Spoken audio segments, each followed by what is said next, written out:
Welcome to Ready, Set, Real Estate, where we will help empower and educate you on many different aspects of real estate, finance, and investing. Each week, we will expand your knowledge and uncover hidden truths. We will break down real-world scenarios and study actual how-to strategies. Anyone can buy real estate, but together we'll ensure you make smart real estate investment decisions. Now, here's your host, award-winning author, international speaker, and real estate educator, Lisa Gillett.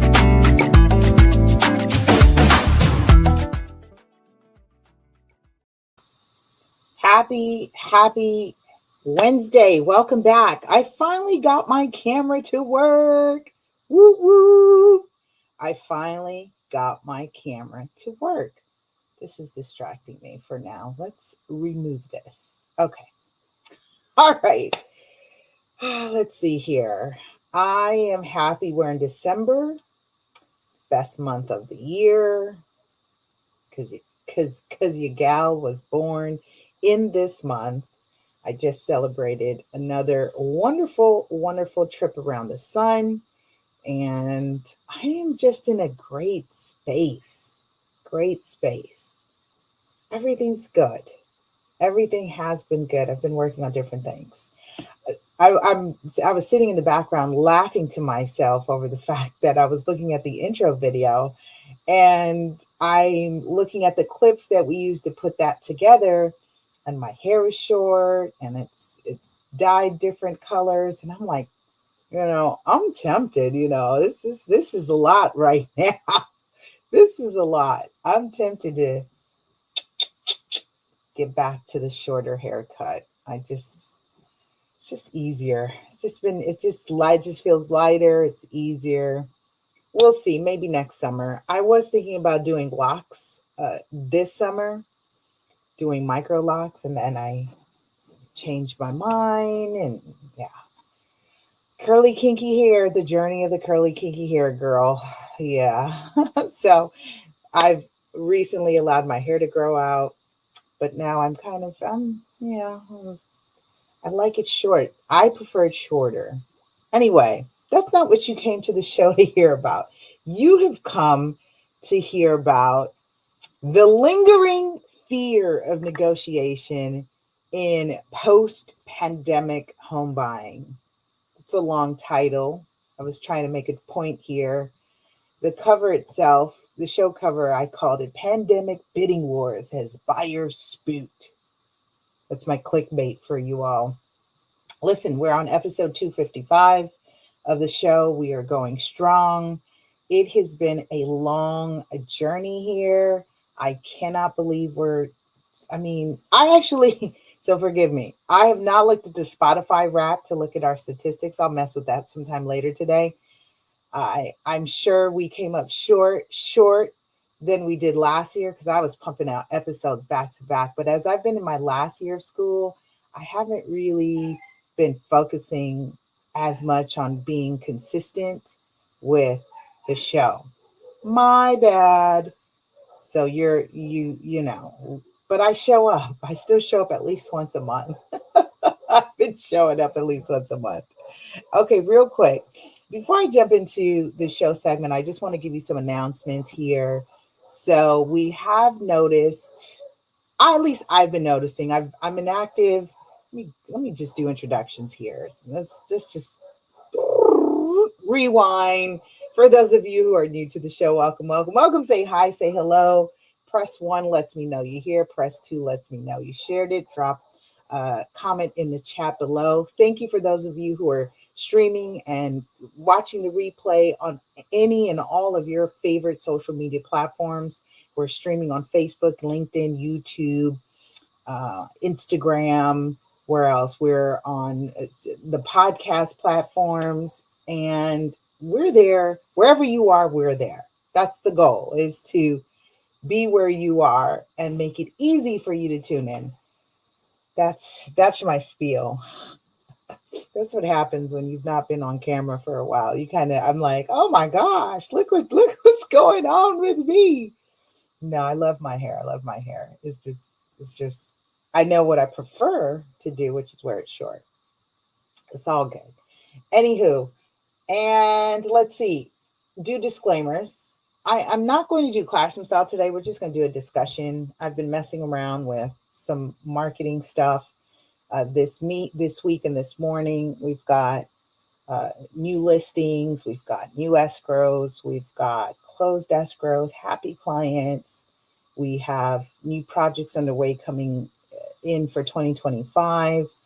And with that being said, if you or someone you know is facing a unique situation, please don't hesitate to reach out, whether it's me or a real estate professional, someone that you feel comfortable with, someone that puts you before their own interests. That's essentially what fiduciary duties are. It means putting your interests over our own when it comes to the real estate transaction, exchange, when you're hiring someone. It's important working with people you feel comfortable with and that are transparent with you and are willing to share information with you that you don't know. You can't be the smartest person in the room. If you are, that means you need to change rooms. I've had an interesting year in observing that. Can't be the smartest person in the room. You've got to make sure you're connected with people who know more than you. That's how we grow. That's how we learn. I heard someone say, do we have to grow? We don't have to grow. Yes. I think it's part of life. I think it's part of life. All right. So the information provided on this show should not be considered legal or tax advice. Please seek legal and tax advice from those licensed, reputable licensed professionals regarding your unique situation. Again, whether it's me and you need a referral, I'm happy to do that. But again, we are in a time of end of year. There's a lot been happening sociopolitically, economically. If you are in a situation and you need some help with what that's real estate related, reach out to folks. Don't just not do anything. I mean, that's an answer too, but I don't think that might work out well for you. That's my comment and spiel. Right, before I jump into today's episode, like I said, we are going to be talking about the lingering fear of negotiations in post-pandemic home buying. Go figure, people are afraid to negotiate after what they've experienced or seen during the pandemic. It's a very strange world right now in real estate. It's very strange right now. So I felt like it'd be a good show topic. And if you or someone you know is listening, is connected with me, maybe this can be some words of encouragement for them to get back out there and, jump on the horse and ride hard, ride strong, and go after what you want. Closed mouths don't get fed. Okay, before we do that, listen, I'll be right back after this sponsor break. Yes, there's commercials. I will be right back after the sponsor break. Do you have properties that need to be maintained? For professional services that guarantee your property will stay safe and secure, Omnis Property is the team you want by your side. As a company, we pride ourselves on our best-in-class professionals, equipped with the latest technology for all your end-to-end property preservation needs. That means that from start to finish, our expert team can handle everything from accurate assessments to preservation projects of all sizes. Save money and time by working with leading experts that understand your needs and are committed to premier service. Get started today by contacting us for your project estimate.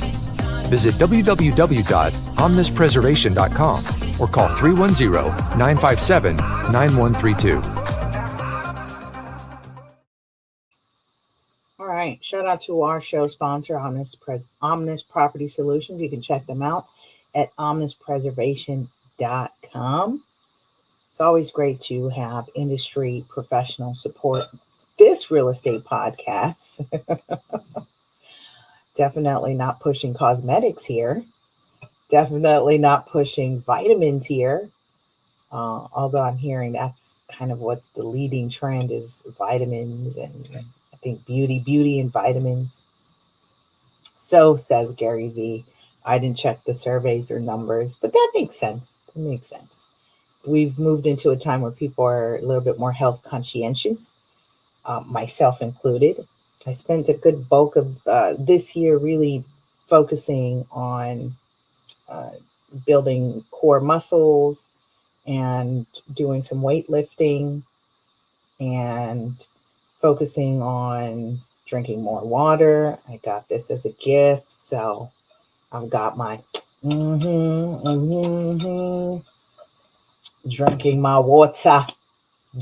my water, making sure I keep myself hydrated and healthy. Okay, this is what we're going to be talking about today is this whole thing about buyers having been scared to negotiate. And I'm baffled. So here's what I'm seeing. When I've been on the side of representing sellers, and it's really an interesting and strange time right now. Like I said, we're talking today. We're having our discussion today. And it's been really interesting to see and hear that properties are being seen, uh, they're getting the traction. But what's interesting is that if it's not exactly matching up to, let's say, the buyer's pre-approval, and it's so baffling to me that I just can't understand the psyche behind this. But here's how we got here. So let's start there.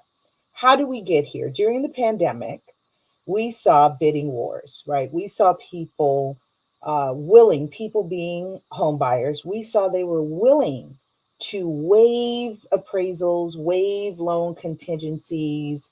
We saw them paying above asking price, significantly above asking price. We saw folks with aggressive timelines for inspections. Some they weren't doing inspections. We definitely heard those horror stories for those buyers who regretted doing that during those times. And so now here we are in a quote unquote post pandemic market. And I'm noticing that the buyers who maybe experienced the bidding wars at that time, or they may have heard and they've definitely seen what happened in terms of the pricing, they now are hesitant on even submitting offers that are less than the seller's current asking price. This is why it's important to work with a professional who knows what's happening in the market. It's important to work with folks who are following the news and getting a read on the temperature of the real estate market, so that if you as a buyer decide to submit a low offer, low being below the asking price, because low is relative, and I don't like to use absolutes, but this I've been consistent with, is expressing and sharing with my clients that ultimately it's not just about price, it's about the best price and terms. Terms can be things like needing time. In fact, I'm negotiating right now with someone, and he said to me, Lisa, I need time. He's looking for more time to be able to relocate out of the property. So when we're negotiating the sale of real estate, it's important to recognize what are the needs of the parties involved. What do you need? What do you want? What do you want? That's my reenactment of Ryan Gosling in The Notebook. What do you want? And it's funny because I've also seen that used as a meme on social media as an example of, working with types of buyers who I don't know. I don't know what I want. But yes, we've got to narrow down what is it that's important to you, because there is such a word as compromising. You may not come across a property that hits everything on your checklist. Now, speaking from a buyer's perspective, you may not hit everything on that checklist, but if it's close enough, there might be some compromises, some things that you're willing to say, you know what, I've got at least 5 out of 8 on my list covered, and I'm willing to work with this. And if you are, it's worth submitting that offer. Because what does submitting the offer do? It starts the conversation. But more importantly, if the seller receives a written offer, now a complete offer, I'm noticing folks, I'm noticing industry professionals are not submitting complete packages, and I don't know what's happening there, but make sure you follow the instructions of what is considered a complete package, or your offers will not be presented because they are incomplete. We definitely don't want to piecemeal things over to our clients and say, wait, here's this, but wait, here's that, and I'm still waiting on this. No, that's not how we work. And I certainly wouldn't want to cause for frustration and stress to my clients waiting on pieces of information. So, little reminder here, make sure that you, as a buyer, are asking those questions. Hey, what are they asking us to submit? What do we need to show that we're serious? Oftentimes that comes with proof of funds, a pre-qualification, a pre-approval letter, or a DU, desk type underwritten approval, that shows you've done your due diligence in getting or securing financing, and any other supporting documentations, like if you're purchasing a property in an entity like a business, LLC, or an art, and you need the articles, make sure you submit those documents as well. So when we're talking about complete package, make sure you're submitting that complete package so that your offer can be presented. Now, once you have your complete offer and the seller's agent can present that to their seller client, what's important about having put it in writing and it's complete, it shows the seller this is where the number is coming in, right? So if they get multiple offers and the price point is below asking, then that's an example of what the temperament is for that house in that area. It just gives us a gauge. It's a nice little thermostat to give us a gauge of where pricing is. Another thing to pay attention to is this thing called days on market. I love it when people say, they contact me and they say, oh my gosh, so I noticed this property has been sitting on the market for some time, a long time. What's going on? And my response to that is, what is long to you? Oh, well, it's been on the market for 10 days.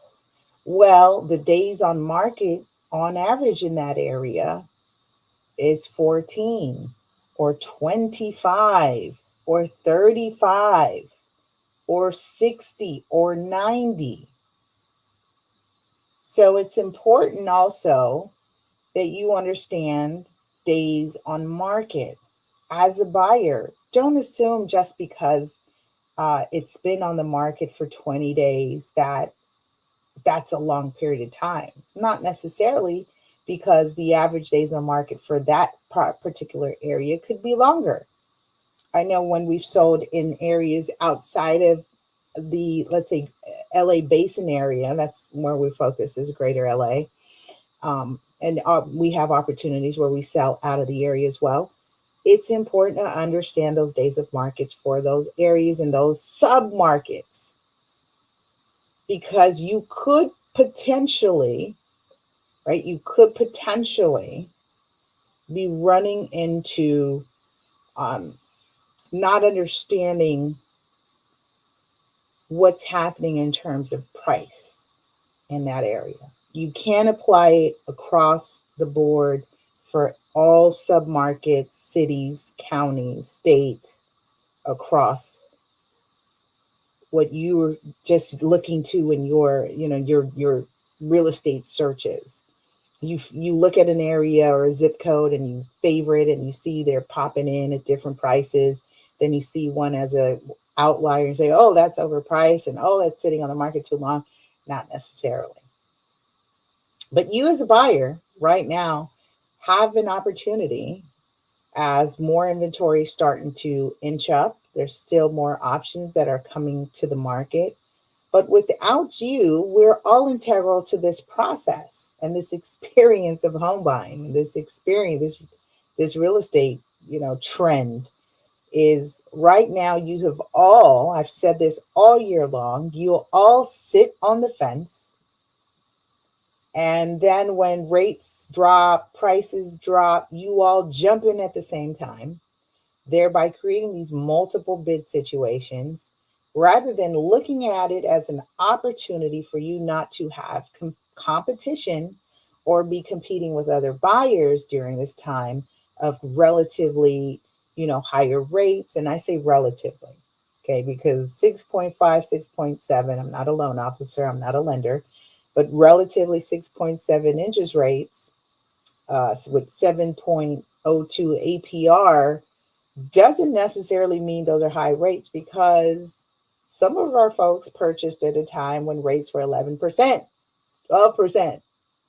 Yes, and that is relative to price. That's the relationship between price and rates. It's inverse. It's supposed to be an inverted relationship, but lately we've noticed something really interesting happen.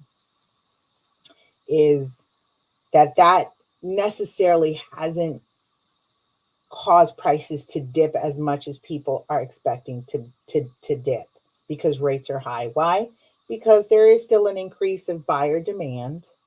There's still buyers out there who are willing to jump into this market and purchase. But I'm saying, don't be deflated if you see that a property hits everything on your checklist. Don't be scared to submit an offer.